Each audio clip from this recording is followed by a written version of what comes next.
Hi everyone, my name is Caitlin Mastroflippo and I will be presenting about effective classroom management for the 21st century teacher. Using effective classroom management strategies is key to increasing students' academic and social skills as well as achievement. Most importantly, effective classroom management can ease your day.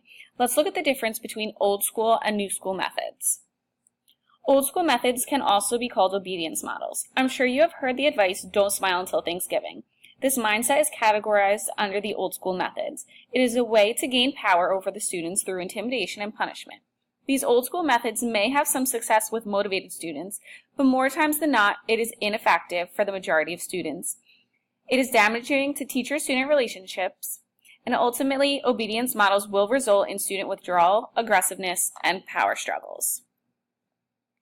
Creating a positive classroom community is a crucial part of the new school method. There are numerous elements that are incorporated in a positive classroom environment, but I would like to elaborate on two I find most important. The first is creating a safe and respectful classroom environment. When students feel safe and respected, it forms an environment that is fit to learn in, where students are comfortable. Creating mutual respect between student and teachers and students leads to better behavior and more students willing to abide by classroom rules and procedures. It also allows for positive discussions within lessons. The second is consistency. It is very important for students to know what is expected in the classroom and what is expected of them. Students like consistency in the classroom. Consistency in procedures will cause students to follow a routine in the classroom.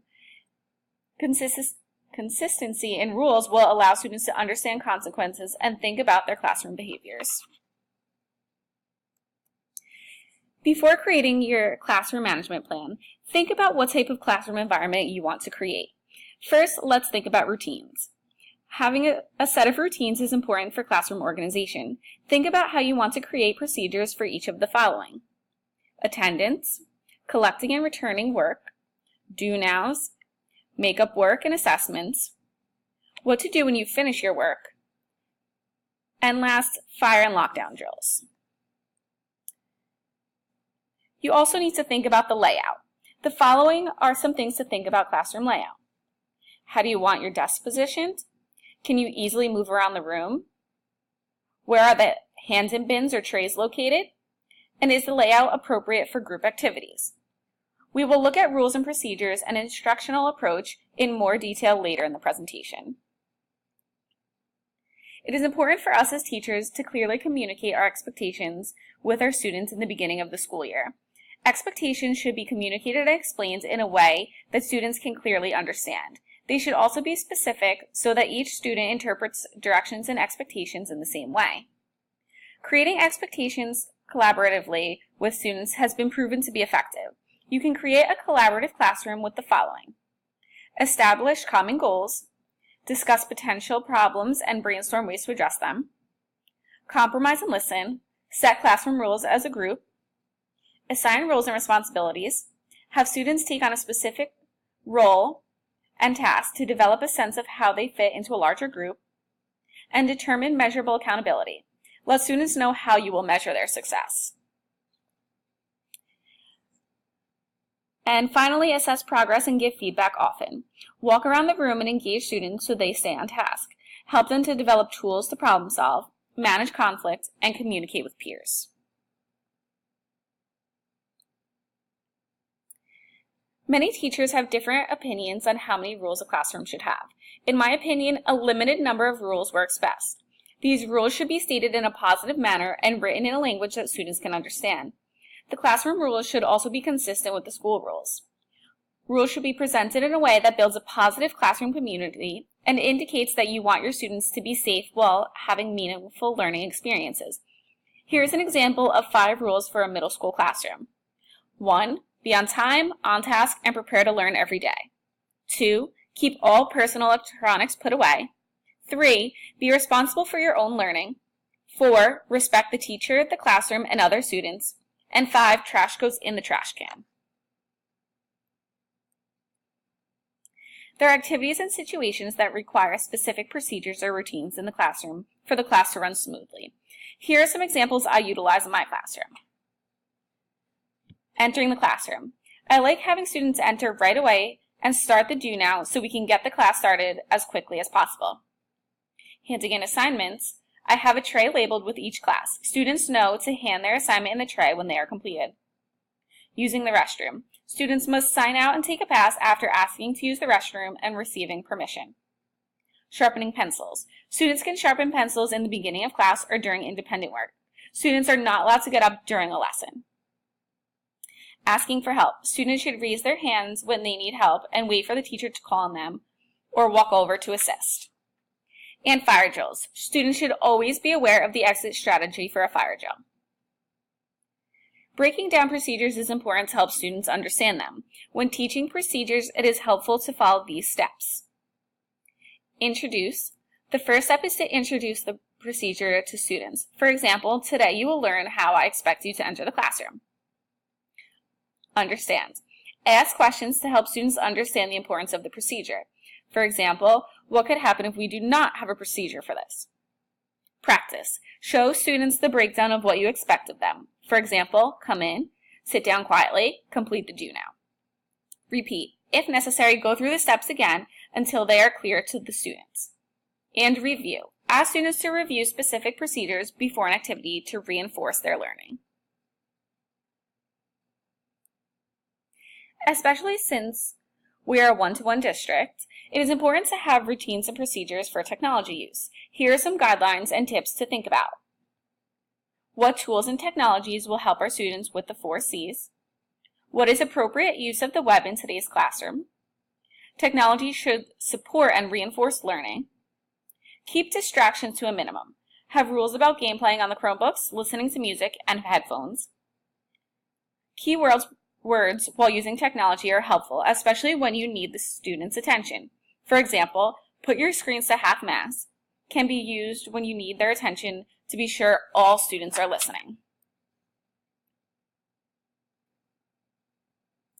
Building positive relationships with students is the best way to get students to buy into your rules and procedures and be sure they will follow them.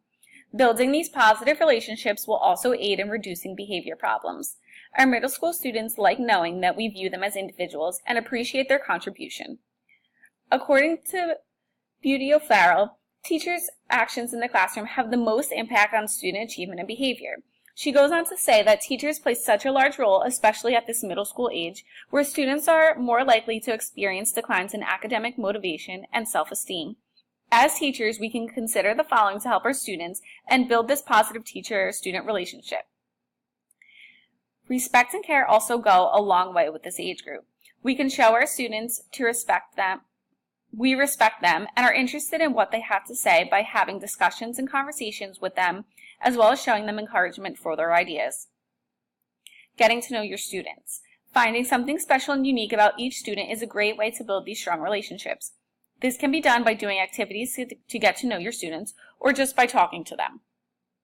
Motivation and trust. Students are more motivated when they feel their teacher is respectful and eager to support them.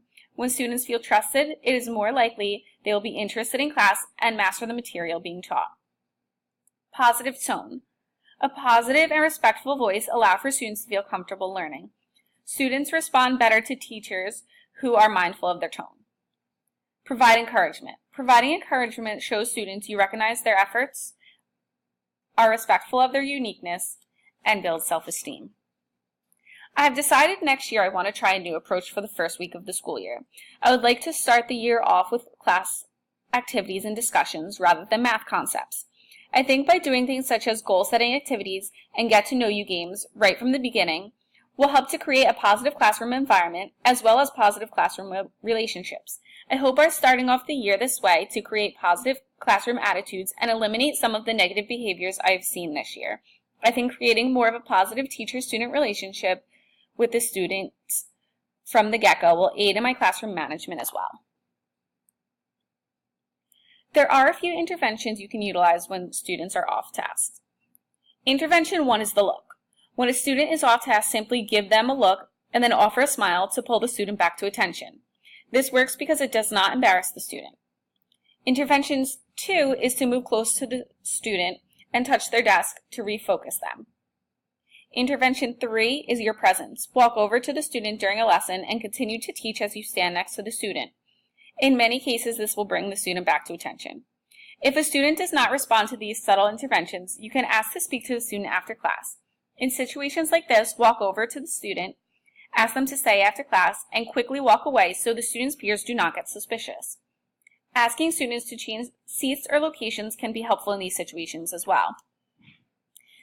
Some additional strategies include redirecting, remind the student quietly and respectfully of the task at hand, offer help, ask the student a question about the task at hand, flattery, compliment the student while redirecting, and name dropping. Get the student's attention by saying their name and then continue on with the directions or conversation. Sometimes these interventions and strategies do not work. It is important we find ways to deal with continued misbehavior in a way that will keep the teacher-student relationship positive, as well as finding solutions that will be long-term. Let's take a look at a two-level approach to addressing this misbehavior. The first level is based on teacher-administered instructive consequences. The solution should be related, respectful, and reasonable. The second level includes the student in finding solutions. By doing this, it shows we, as teachers, believe they have the ability to change their behavior. It continues to build positive relationships by showing you care, and it demonstrates that you still appreciate the student despite the inappropriate behaviors. To focus on the growth opportunity rather than fixate on consequences, I have been having students complete a behavior reflection form. When students serve detention, they have to fill out this form to think about their actions, reflect on why they did it and why it was wrong, and then decide what they can do in the future that would be a better choice. I hope that this reflection process will lead to more appropriate behaviors in the classroom, and students will think before acting. I also like students reflecting on their own before we have a talk about their conversations and behaviors together. Reflecting before having a conversation usually leads to more positive conversations between teachers and students.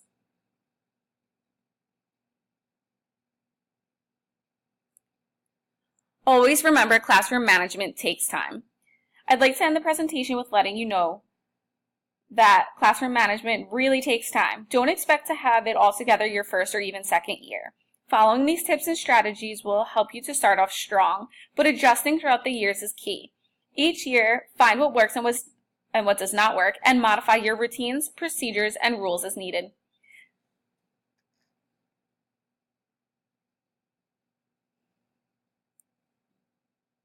Thank you, and please feel free to reach out at any time for some guidance.